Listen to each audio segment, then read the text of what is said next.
দুধ খাওয়া পার্টি কক্সবাজারের রিসোর্টে দুধ খাওয়ার দৃশ্য কিন্তু বাংলাদেশের মানুষ এখনো বলে নাই। মাত্র অল্প কিছুদিন আগে, মাত্র 2-3 দিন আগে তার এলাকায় এই টাকলা ফুয়াদ নিজে জুতার বাড়ি খেয়ে আসলো, তাও আবার মেয়েদের মহিলা আমাদের মা বোনেরা জারুর বাড়ি খাইলো। তাকে এমনভাবে টি-20 খেলা হইলো, সে সোজা হয়ে কিন্তু দাঁড়াইতে পারে নাই। সেই ভিডিও চিত্র আপনারা দেখতে আছেন। এদিকে হাদিকে গুলি কারা করছে, তার হাদির পক্ষে নিয়ে তিনি বাংলাদেশের নাম পরিবর্তন করে ফেলবে। আরে ভাই, নিজেকে রক্ষা যে ব্যক্তি করতে পারে নাই তার এলাকায় সে আবার হাদিকে নিয়ে লড়তে আসছে। শুনে আসি আমাদের দুধ খাওয়া পার্টি টাকলা ফুয়াদ সাহেব কি বলেন, শুনতে থাকুন। থেকে একজন করে শরীফ ওসমান হাদি হয়ে যান। বাংলাদেশের কোটি কোটি ওসমান হাদিকে কেউ হত্যা করতে পারবে না। ওসমান হাদির যে ভাই আছে ওমর, তার সাথে কথা বলেছি। তারা আজকে যে ক্যাম্পেইন করতেছিল আপনার বিজয়নগরে, সেই সময় ক্যাম্পেইন চলা অবস্থায় তারা রিকশায় ছিল। এই সময় এসে মোটরসাইকেলে যে যারা গুলি করেছে তাদেরকে আইডেন্টিফাই পর্যন্ত করা হয়েছে। সিসিটিভি ফুটেজ এবং ক্যামেরা দেখে এখন পর্যন্ত আইডেন্টিফাই করা হয়েছে।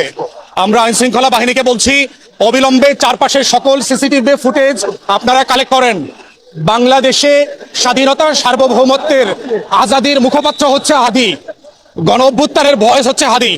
অতএব কোনোভাবে এই রাষ্ট্রকে দুর্বৃত্তপনার কাছে আমরা সারেন্ডার করতে দেব না। বাংলাদেশের এই আজাদির কম্প্রোমাইজ আমরা করতে দেব না।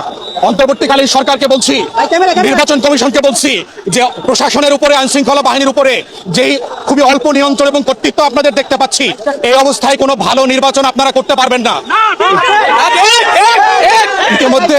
ইতিমধ্যে আমরা দেখেছি যে এস আলম হাসিনা মিলে বাংলাদেশে যে অরাজকতার প্ল্যান করেছে, তারা বাংলাদেশের জাতীয়তাবাদী দিল্লির আধিপত্যবাদের বিরুদ্ধে যারা কথা বলছে তাদেরকে তারা অ্যাসাসিন করবে, টার্গেট কিলিং করবে, সেই পরিকল্পনা করছে।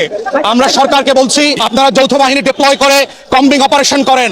বাংলাদেশের কয়েক হাজার রাজনৈতিক গুন্ডা পান্ডাকে ইমিডিয়েটলি গ্রেফতার করা জরুরি হয়ে গেছে, যারা বিভিন্ন রাজনৈতিক দলের ব্যানারে বসে বাংলাদেশে একটা অস্থিরতা, অরাজকতা এবং নির্বাচন ভণ্ডুল করবার চেষ্টা করছে। এই জায়গাগুলোতে ডিপ স্টেটের একটা সম্পর্ক আছে, দিল্লির আধিপত্যবাদ জড়িত আছে। যারা রাজনৈতিক প্রতিদ্বন্দ্বী আছে, নির্বাচনে হেরে যাবার সম্ভাবনা দেখতে পাচ্ছে, তরুণদের থেকে ডিসকানেক্ট হয়ে গেছে, তারাও ভয় আছে। এই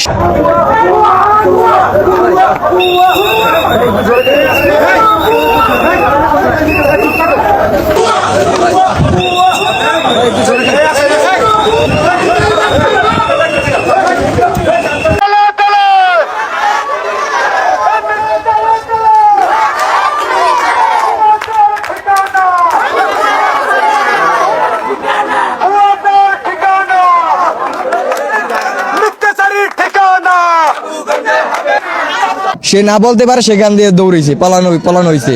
এই ব্রিজটা ফুয়াদকে বাবুগঞ্জের মাটি থেকে আমরা অবঞ্চিত ঘোষণা করলাম।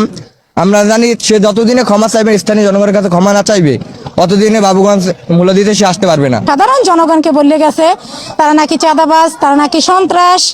আমাদের দেখা অনুযায়ী আমরা এখন পর্যন্ত দেখিনি যে বাবুগঞ্জের লোক চাঁদাবাজ, সন্ত্রাস। সবাই চায় একটা ব্রিজ এখান থেকে হোক, কিন্তু উনি চায় না। এই বিধানে উনি ভুয়া মিছিল করিয়া, ভুয়া সন্ত্রাসবাদী সে এই জন্য দিয়া আমাদেরকে বিব্রত করছে। এই জন্য তার বিরুদ্ধে আমরা কি শুনলেন তো, সে বলতে চাচ্ছে যে সামনে কারা নির্বাচনে ফেল করবে, এই ধরনের লোকেরা এই কাজটা করতে পারে। মনে হয় যেন বাংলার মানুষ বোকা আছে। তাহলে তো তুমি প্রথম কাতারে পড়ো, কারণ তোমার এলাকায় নির্বাচন করতে পারবা না, কারণ তোমার এলাকা অবাঞ্ছিত ঘোষণা করছে তোমাকে। তো সুতরাং তুমি এটার পিছনে দায়ী আছো। আর মির্জা আব্বাস সাহেবের দৃষ্টি আকর্ষণ করে বলতে চাই, এই হাদিকে যেরকম একটা বুলেট উপহার দিচ্ছেন, এই টাকলা ফুয়াদের এই টাকলা মাথা মাঝখান বরাবর একটা বুলেট উপহার দেন। ইতিমধ্যে আপনাকে ইঙ্গিত করে এই টাকলা ফুয়াদ বলছে আপনার বিপক্ষে দাঁড়াবে। হ্যাঁ, তো টাকলা ফুয়াদ রে একটু হালকা ইনকলাব জিন্দাবাদ করে দেন, পাকিস্তান জিন্দাবাদ করে তাকে পাকিস্তানে পাঠিয়ে দেওয়ার ব্যবস্থা করেন, অথবা আবু সাইদ করে এই দুনিয়া থেকে বিদায় নেওয়ার ব্যবস্থা করেন। কারণ তিনি কিন্তু বাংলাদেশের নাম পরিবর্তন করতে চাইছিল 5 আগস্টের পর থেকে। সেনাবাহিনীও আপনাদের পক্ষে থাকবে, কারণ সেনাবাহিনীকে নিয়েও তিনি অনেক ধরনের বাজে কথা বলছে। এই টাকলা ফুয়াদের ওই দিনের যে টি-20 ম্যাচটা খেলা হয়েছে সেটা হয় নাই। তাকে ওই দিন ওইখানে এই হাদির মতো একটা বুলেট দেওয়ার দরকার ছিল। মির্জা আব্বাসের সাহেবের দৃষ্টি আকর্ষণ করে বলতে চাই, এই টাকলা ফুয়াদকে একটা বুলেট উপহার দেন। ধন্যবাদ সবাইকে। আপনাদের ব্যক্তিগত মতামত অবশ্যই কমেন্টে জানিয়ে যাবেন। আল্লাহ হাফেজ।